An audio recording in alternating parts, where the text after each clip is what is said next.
জুলাই বিপ্লব 2024-এর একটা ছোট গল্প এখানে দেওয়া হয়েছে মনে হয় না, রাইট। লাল জামা।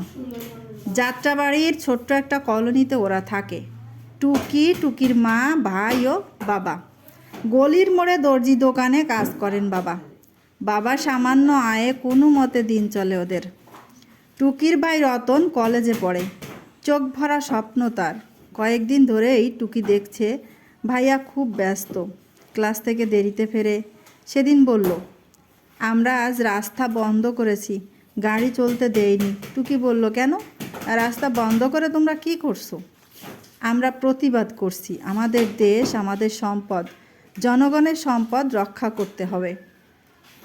কৌতূহলী হয়ে টুকি জিজ্ঞেস করলো, তোমাদের ভয় করে না? দৃঢ় কণ্ঠে ভাইয়া বলল, না, কিসের ভয়? আমরা ভাষা আন্দোলন করেছি, মুক্তিযুদ্ধ করেছি, আমাদের পূর্ব প্রজন্ম আমাদের শক্তি, আমরাও লড়াই করব।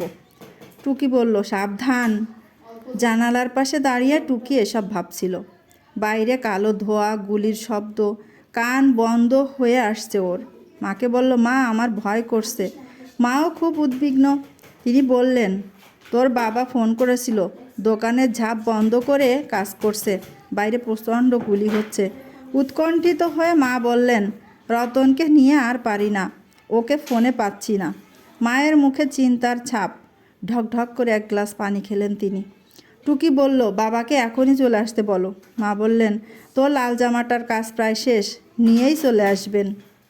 টুকির মনে শঙ্কা, বাবা ও ভাইয়ের জন্য ওর মনটা কেমন গুমড়ে উঠল। একটা লাল জামার শখ ওর। বাবা খুব সুন্দর করে নকশা করেছেন, কিন্তু এখন আর জামা চায় না সে। ওর বুক ডিপ ডিপ করছে। মাকে বলল, বাবাকে আবার ফোন দাও। ফোন কানে নিয়ে মা অপেক্ষা করলেন, কাউকেই পেলেন না। ভয়ঙ্কর শব্দ করে আকাশে চক্কর দিচ্ছে হেলিকপ্টার। পাশের বাসা থেকে রানু চাচির গলা শোনা যাচ্ছে, চিৎকার করে বলছেন, ও আল্লাহ, রহম করো, সবাই সাবধান। হেলিকপ্টার থেকে গুলি করছে। টুকি জানালার পাশ থেকে সরে দাঁড়ালো।